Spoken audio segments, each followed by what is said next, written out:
আজকের গল্পের নাম মধ্যরাতের দরজায় কড়া। রাত তখন ঠিক 12টা। গ্রামের নাম শ্মশানডাঙ্গা। চারিদিকে নিস্তব্ধ, শুধু দূরে কুকুরের ডাকে মাঝে মাঝে নীরবতা ভেঙে যাচ্ছে।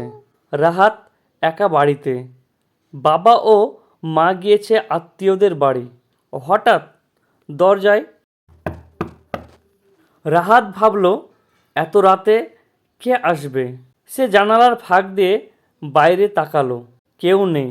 কিন্তু এবার শব্দটা আরও জোরে। তার গা দিয়ে ঠান্ডা স্রোত নেমে গেল। সে সাহস করে দরজার কাছে গেল, ধীরে ধীরে বলল, কে কে ওখানে? কোনো উত্তর নেই। হঠাৎ পিছন থেকে ফিসফিস আওয়াজ, দরজাটা খোলো না। রাহাত দ্রুত ঘুরে দাঁড়ালো, কিন্তু ঘরে তো সে একাই। ঘরের বাতি হালকা করে দপদপ করতে লাগলো। হঠাৎ মোবাইল বেজে উঠল। রাহাত কাপা হাতে ফোন ধরল।